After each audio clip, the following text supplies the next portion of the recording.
Baik, assalamualaikum warahmatullahi wabarakatuh. Kembali kita di Jakarta bersama semoga yang beruntung kita satu dalam keadaan dan balik-baliknya sektor-sektornya dan sektor-sektornya. Akhirnya guys, setelah beberapa lama, misalnya sebelum puasa, setelah lebaran, dan ditetapkan oleh Oktober ini, musyawarah daerah Partai Golkar Provinsi mana sudah dibuka pendaftaran kemarin pada tanggal 16 hingga tanggal 18 Oktober 2025 dan dilakukannya nanti musyawarah daerah pada tanggal 19 Oktober di Kota Pekanbaru untuk berbicara siapa calon ketua DPD Provinsi ini. Karena sudah banyak beredar nama-nama yang tidak asing lagi, yang sudah kita kenal, bahkan Wakil Gubernur Riau S. Haryanto juga ingin mencalonkan sebagai ketua DPD Partai Golkar. Apakah itu maksudnya ART? Kita tanya kepada sahabat saya, Bung Iksan. Assalamualaikum. Cerita sedikit lah flashback. Kenapa diundur dari sebelum Lebaran, setelah Lebaran, Agustus, September, sekarang masuk bulan Oktober. Apa yang terjadi Musda di provinsi ini? Ya, Musda ini kan wahana, wadah tempat kita bermusyawarah dalam menentukan generasi kepemimpinan kita. Ya. Dan tentunya memang Musda ini ditunggu oleh kader-kader Partai Golkar. Ya. Siapa yang akan menentukan estafet kepemimpinan bangsa ke depan. Oleh karena itu, Musda ini memang menjadi momentum kita dalam rangka untuk bisa meregenerasi kepemimpinan Partai Golkar di provinsi ini. Saya flashback ke belakang bahwa memang dari awal kita sudah mengusulkan dari bulan Desember lagi ya, 2024 kita sudah mengusulkan, kemudian juga prosesnya sangat panjang. Kita sudah meminta kepada DPP jadwal kapan pelaksanaan musda kita. Alhamdulillah DPP sudah menerbitkan surat kepada DPD Partai Golkar Provinsi Riau bahwa tanggal 19 Oktober ini akan digelar musda Partai Golkar 11 Provinsi Riau.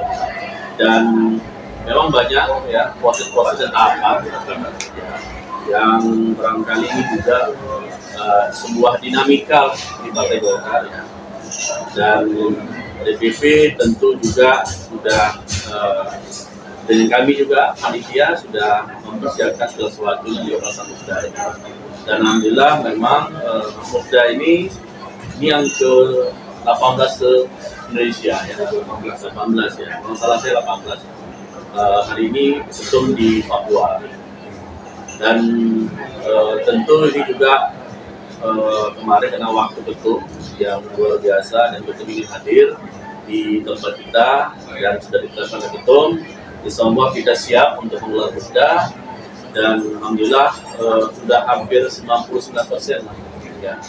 Dan tahapan-tahapan musda juga sudah kita lalui ya, dari proses membuka pendaftaran calon yang kita mulai dari tanggal 16 kemarin dan insya Allah nanti pengembalian formulir ya di tanggal 18 Oktober dan paling lambat pukul 18.00 atau jam 6 sore di kantor DPD Partai Golkar Provinsi Riau, Jalan Utama. Dan kita sudah memberikan formulir ya, sudah menyiapkan formulir untuk mendaftarkan calon-calon kita dan sampai hari ini sudah 4 orang. Boleh disebutkan namanya? Boleh. Ya, yang hari ini terbuka kepada publik juga. Ada kader Sinar Golkar, Bang Ridwan Gindo. Ridwan Gindo. Kemudian yang kedua ada Pak Rizal Sintong. Yang ketiga ada Pak Yunisman. Oke, Pak Yunisman. Yang keempat ada Bung Kamilasari. Jadi yang digadang-gadang Pak Yunisman ikut mana? Nah, ini kita tunggu juga. Ya. Tadi baru dapat info. Ya, kita panitia menunggu sampai besok juga ya, masih bisa. Dan nanti apakah Bang Karisman atau Pak SF yang juga akan mengambil formulir untuk mendaftarkan diri sebagai calon dan tentu saja. Hari ini sampai hari ini baru 4 nama tadi yang sudah mendaftar dan dia terima dengan baik, dan besok insya Allah saya dapat info mengembalikan formulir. Nah, tunggu saja sampai besok. Jadi Karisman Ikhwan belum dan SF Haryanto juga belum. Persyaratan untuk maju sebagai ketua calon. Ya. Jumlah 02 sudah mengatur, ya, jumlah 02 terkait dengan syarat-syarat calon itu. Kemudian juga di ADRT juga sudah diatur. Yang pertama memiliki KTA, yang memiliki kartu anggota.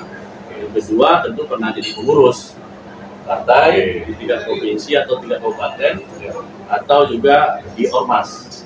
Ketiga, memiliki syarat 30% dukungan dari pemilik suara. 30% suara dari 18 suara. Minimum 6. Minimum 6. Dan hari ini kita masih menunggu ya. Dan masih cair ya. Nah, jadi kita tunggu saja. Nanti besok siapa yang akan memberikan formulir, itulah yang akan nanti diverifikasi oleh SC. Dan kemudian juga nanti akan kita laporkan kepada peserta musyawarah. Nanti kita SC itu tugasnya hanya membuka pendaftaran, kemudian juga mempersiapkan memverifikasinya. Kemudian setelah itu baru kita nanti akan laporkan kepada peserta musda siapa-siapa saja yang akan lolos verifikasi sebagai calon ketua DPD Provinsi Riau. Ya. Nanti pas waktu musda pasti ada taktik yang akan dilaksanakan. Yang kecil-kecil. Apa aja yang boleh masuk di sana itu siapa saja? Oh iya, tentu yang besok ini kan pembukaan yang sampai hari ini masih kita mendapatkan info ketum hadir di Provinsi Riau sampai hari ini ya. Hari ini kita belum. Kira-kira jam berapa? Info yang kami dapat itu ketum ingin bermalam di sini. Ya. Berarti malam minggu. Malam minggu berarti Sabtu besok sudah datang. Ya, kita masih nunggu, semalam masih kompom. Ya, kita masih memperkirakan waktu itu hadir. Kemudian betul nanti akan membuka acara ini hari Minggu jam 1 siang. Nanti dibuka oleh ketum, pembukaan dulu, sampai jam 4 langsung kita lanjutkan dengan musyawarah kita. Ya.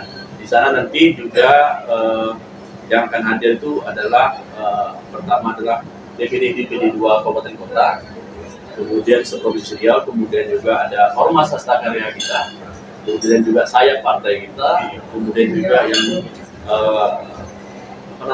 ketua DPD Provinsi Riau, Batam Suar, kemudian juga ada Dewan Penasihat kita, dan masuk juga DPP. Jadi ada 18 suara, dan ini nanti yang akan mengikuti musyawarah. Ya, dan nanti masing-masing nanti juga ada perwakilan dari masing-masing itu minimal ketua sekretaris. Ya, sesuai dengan mandat lah, mandat diberikan oleh organisasi, baik itu dari DPD 2 maupun dari ormas kita dan sayap, termasuk juga dari provinsi maupun DPP dan Wanhat juga. Menarik bicara dengan 18 suara tadi, minimum 30% suara atau 6. Sedangkan yang mendaftar saat ini udah 4 ya. Belum 2 lagi. Berarti ada 5 calon. 6 dibagi 18 aja baru berapa? Tidak mencapai kota berarti kan? Berarti apa yang terjadi? Saling lobby kan? Ya ini kan dinamika berpartai kita. Ya silakan, kami kan sudah sampaikan kepada partai juga, kepada media juga bahwa memang siapa saja ada Partai Golkar yang punya kapasitas, kapabilitas dan rangka untuk memajukan Partai Golkar ini dan memiliki syarat-syarat yang untuk terpenuhi tadi sesuai dengan 282 ini, maka kami silakan saja. Nah, nanti ada namanya proses verifikasi kan. Nah, jadi kalaupun banyak tidak ada apa-apa, tidak ada masalah gitu kan. Proses verifikasi nanti di tim SC, nanti baru kita laporkan kepada musda, pada peserta musda kita. Kira itu Bang Ica. Iya. Saya tertarik dengan SF Haryanto. Layak atau tidak masuk di situ? Ya, saya kira kami tidak mau atau kopi kan apa lah ya. Nanti Mau yang lain kopi dah, guys. ya artinya Silakan saja prosesnya ya kita ikuti. Bagi kami terbuka saja. Yang paling penting itu kan kita kan di dalam sebuah permainan, ini ada aturan gitu kan. Musda ini kan ada aturan mainnya, dan kemudian juga ada syarat-syaratnya bagi siapa saja kader Golkar yang bisa memenuhi syarat. Apakah bisa? Itu kan semua tergantung kepada, kan kita di dalam PKS ada juga namanya diskresi. Ya, itu diskresi. Jadi siapapun saja, kalau misalnya syarat 30% itu tidak terpenuhi tapi ada diskresi, itu bisa maju. Itu bisa maju.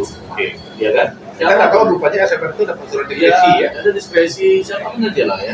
Ya bagi tadi saya bicara tadi ada 4 calon tadi. Tadinya 4 calon. Calon tadi kan. Kalau kita hitungan hitungan matematika ini kan nggak cukup nih 4 nih. Iya, nggak cukup. Nggak cukup kan? 6 kali 4 aja 24. Iya kan? Iya. Kalau nanti dapat diskresi dari ketum bisa saja kan. Sekarang syarat untuk diskresi itu ketika dia mendapat surat diskresi berarti tidak perlu lagi surat dukungan yang 30%. Iya, itu otomatis Kita ingat dulu waktu zaman Pak Samsul ya. Iya, jadi diskresi ini ya ini kan kebijakan dari BPP dari ketum yang kemudian itu salah satu juga tercantum di dalam KUS 2 di poin terakhir itu apabila calon tidak memenuhi syarat ya, kemudian ada diskresi dari ketum itu akan juga menjadi bahan kita untuk mempertimbangkan menjadi salah satu bakal calon. Ini kan baru bakal calon, menjadi calon nanti menjadi calon ketua. Jadi itu juga adalah bagian dari aturan main kita. Jadi oleh karena itu ya siapapun saja kader Golkar yang memiliki kapasitas, kami mengajak bersama-sama lah. Ya kan ini kan menandakan bahwa Golkar ini adalah partai yang modern, partai yang terbuka, yang kemudian juga penuh dengan sumber daya, ya, SDM-nya luar biasa. Jadi banyak kader-kader kita yang bisa untuk punya niat, yang punya keinginan untuk memajukan partai Golkar kita. Tugas berat ke depannya memang luar biasa, tapi saya yakin percaya orang yang rata-rata ini kan orang-orang yang punya kapasitas, ya, punya kapasitas, kemudian juga memiliki rekam jejak, ya. Itu harapan kita siapapun yang akan nanti maju dan terpilih ini punya tugas berat ya, bagaimana membawa partai Golkar ini memenangi pileg, pilkada maupun juga pilpres ke depan. Ya. Memang kita tunggu saja nanti guys pada tanggal 19 Oktobernya apa yang terjadi. Apakah mereka membawa dukungan masing-masing atau membawa ibaratnya pendukung setia. Mudah-mudahan lancar dan aman lah ya. Amin. Baik guys, itu tadi bincang saya bersama ketua sharing komite yaitu sahabat saya Pak Iksan, yang mana beliau saat ini tetap sibuk untuk mengurusi pendaftaran para calon ketua DPD Partai Golkar dari waktu provinsi periode 2025-2030 guys. Yang mana tadi Pak Iksan sudah mengatakan bahwasanya kemana gerbong DPD Partai Golkar yang akan dipimpin oleh para calon ketua ini, apakah bisa untuk kembali lagi di kursi parlemen, ini akan kita lihat di tanggal 19 Oktober ini. Ya mudah-mudahan semua lancar ya Pak ya, tidak ada terjadi balapan kursi. Ya. Kita harapkan ini momentum kita, momentum kita untuk bisa bersama-sama berembuk. Dan kita harapkan juga Musdani dapat berjalan lancar dan terpilih ketua yang bisa merangkul seluruh stakeholder yang ada di Partai Golkar ini, dan kita berharap ketua kedepannya ini bisa membawa kejayaan di Partai Golkar. Jadi kami juga berharap dukungan kepada seluruh kader Golkar untuk pelaksanaan Musda ini. Kira-kira seperti itu Pak. Baik, itu tadi bincang saya bersama Bung Iksan. Semoga Golkar ke depan akan lebih baik. Saya Kasar Putra, Assalamualaikum warahmatullahi wabarakatuh. Waalaikumsalam.